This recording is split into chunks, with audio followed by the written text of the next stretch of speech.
Shalom, selamat pagi Bapak Ibu Saudara yang dikasihi dalam Tuhan Yesus Kristus. Bertemu kembali dalam menu sarapan pagi hari ini. Kita bersyukur kepada Tuhan Yesus buat kesempatan waktu yang diberikan kepada kita untuk kembali menikmati berkat Tuhan pada saat pagi hari ini. Mari Bapak Ibu Saudara semua, sebelum kita melakukan aktivitas sepanjang hari ini, kita mau sama-sama belajar akan kebenaran firman Tuhan. Puji nama Tuhan. Judul renungan sarapan pagi hari ini adalah perjalanan hidup. Mari Bapak Ibu Saudara, sebelum kita membuka ayat firman Tuhan, saya akan menyanyikan sebuah pujian untuk hari ini, yaitu Tuhan menetapkan langkah-langkah orang.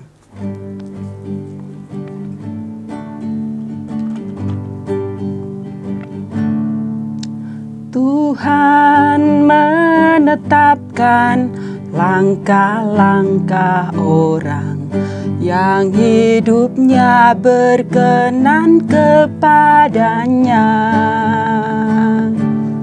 Apabila ia jatuh, tak sampai tergeletak, sebab Tuhan menopang tangannya.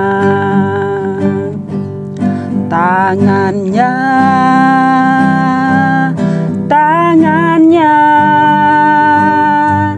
sebab Tuhan menopang tangannya. Apabila ia jatuh, tak sampai tergeletak, sebab Tuhan menopang tangannya. Puji nama Tuhan. Kiranya pujian ini dapat memberkati kita semua. Mari Bapak Ibu Saudara, kita mau buka dulu di dalam Mazmur 37 ayat 23 dan 24. Di sini dikatakan firman Tuhan, yaitu Tuhan menetapkan langkah-langkah orang yang hidupnya berkenan kepadanya.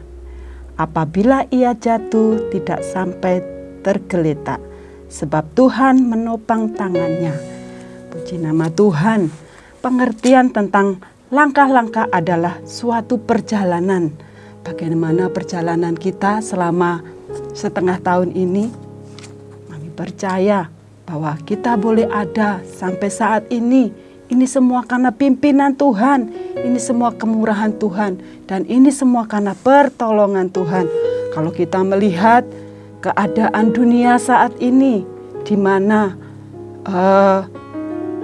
COVID-19 yang masih belum kunjung selesai ataupun masih ada di muka bumi ini, kita percaya bahwa segala sesuatunya Tuhan izinkan terjadi dalam dunia ini. Tapi kami percaya di tengah-tengah pandemi yang melanda dunia saat ini, kita sebagai anak-anak Tuhan, kita tetap memiliki keyakinan kepada Tuhan bahwa tangan Tuhan senantiasa menopang kehidupan kita. Dan ketika pandemi belum usai, di mana ada kejadian pada tanggal 21 April di tahun 2021, kejadian tentang tenggelamnya kapal Nanggala nomor 402 yang mengakibatkan gugurnya 53 awak kapal tentara angkatan laut. Bahkan bukan hanya keluarga saja yang mengalami kesedihan, tetapi bangsa Indonesia juga pun merasakan kehilangan. Terus bagaimana perjalanan kita sebagai umat-umat Tuhan di tengah-tengah pandemi? Dikatakan, apabila ia jatuh, tak sampai tergeletak, tangan Tuhan menopang tangan kita. Pengertian jatuh adalah keadaan yang tidak mengenakkan, yaitu hidup dalam masalah, hidup dalam tantangan, hidup dalam pencobaan. Kita percaya bahwa tangan Tuhan senantiasa menopang kita. Di mana saat-saat ini dalam ibadah kita pun juga mengalami masalah. Kalau sebelum pandemi kita semua boleh bersama-sama berbondong-bondong untuk melakukan ibadah dengan tidak dihalangi oleh suatu apapun, tetapi bersyukur kepada Tuhan di tengah masalah itu. Di saat pandemi, Tuhan memberikan jalan keluar. Dengan ibadah melalui online, kita bisa juga menjalankan ibadah meskipun secara online. Tetapi Tuhan campur tangan melalui tim multimedia yang dipercayakan Tuhan dengan luar biasa, sehingga bisa terlaksana ibadah dengan baik. Meskipun ada ibadah online maupun ibadah di gedung gereja. Tapi saya percaya bahwa tangan Tuhan, bahwa Tuhan senantiasa ada di keluarga-keluarga umat-umat Tuhan di saat pandemi ini melalui perhimpunan di rumah-rumah. Saya percaya Tuhan melawat setiap perhimpunan baik yang ada di rumah maupun di gedung gereja. Dan juga kita akan melihat perjalanan bangsa Israel, di mana ketika mereka dibawa keluar dari tanah Mesir menuju ke tanah Kanaan, mereka pun dalam perjalanan mereka tidak berjalan dengan baik, tetapi banyak macam tantangan yang harus bangsa Israel hadapi, di mana ketika dikejar oleh tentara Mesir, ketika mereka dihadapkan di depannya dihadapkan dengan laut Tiberau yang sangat luas. Mungkin secara manusia tidak ada harapan lagi dengan keadaan seperti itu. Tetapi bangsa Israel mengalami pertolongan yang daripada Tuhan. Mari kita akan buka di dalam Keluaran 14 ayat 13 dan 14. Di situ dikatakan, tetapi berkatalah Musa kepada bangsa itu, janganlah takut, berdirilah tetap, dan lihatlah keselamatan dari Tuhan yang akan diberikannya hari ini kepadamu. Sebab orang yang Mesir yang kamu lihat hari ini, tidak akan kamu lihat lagi untuk selama-lamanya. Dan di ayat 14 dikatakan, Tuhan akan berperang untuk kamu, dan kamu akan diam saja.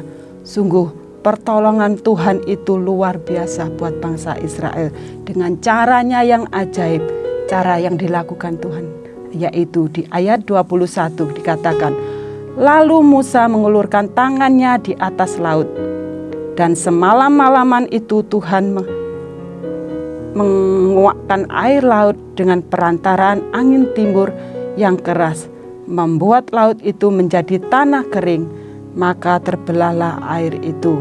Ayat 22, demikian orang Israel berjalan dari tengah-tengah laut di tempat kering, sedangkan di kiri kanan mereka air itu sebagai tembok bagi mereka. Sungguh secara manusia mungkin bagaimana caranya Tuhan menolong kita untuk menghadapi masalah. Seperti bangsa Israel ketika mereka mengalami masalah, di depan ada laut, di belakang ada tentara Mesir. Dia tidak bisa lari kemana-mana, tetapi oleh pertolongan Tuhan melalui Nabi Musa, sehingga mereka boleh mendapatkan jalan keluar, yaitu dengan terbukanya laut, sehingga mereka boleh berjalan di jalan yang kering. Pertolongan Tuhan kepada bangsa Israel yang lain, yaitu ketika mereka berada di padang gurun, mereka dipimpin oleh tiang awan dan tiang api. Itulah bukti yang dikerjakan Tuhan kepada bangsa Israel. Kita lihat di dalam Keluaran 13 ayat 21 bahwa Tuhan berjalan di depan mereka pada siang hari dalam tiang awan untuk menuntun mereka di jalan, dan pada waktu malam dalam tiang api untuk menerangi mereka sehingga mereka dapat berjalan siang dan malam. Begitu pula dikatakan juga di dalam Nehemia 9 ayat 12. Dengan tiang awan engkau memimpin mereka pada siang hari, dan dengan tiang api pada malam hari untuk menerangi jalan yang mereka lalui. Puji nama Tuhan. Dari pengalaman bangsa Israel, ketika mereka menghadapi masalah dalam perjalanan mereka selalu dituntun oleh Tuhan dengan tiang awan dan tiang api, di mana Gambaran tiang awan adalah gambaran dari firman Tuhan, dan tiang api adalah gambaran dari Roh Kudus. Kita sebagai anak-anak Tuhan, kalau di bulan April juga kita sudah memperingati tentang Paskah, di mana kematian dan kebangkitan Tuhan Yesus. Kita juga sudah mengalami doa 10 hari, kita mengikuti doa 10 hari seperti murid-murid Tuhan Yesus mendapatkan janji yang daripada Tuhan bahwa mereka harus bertekun berdoa di loteng Yerusalem. Mereka menanti janji Tuhan dengan berdoa di Yerusalem. Begitu juga kita umat-umat Tuhan, kita juga diberi waktu untuk kita berdoa kepada Tuhan. Saya yakin percaya bahwa kesempatan yang diberikan untuk kita datang kepada Tuhan melalui doa-doa yang kita naikkan, kita bersyukur. Meskipun ketika menaikkan doa 10 hari, ada yang mengambil waktu di gedung gereja, maupun ada yang mengambil waktu di rumah.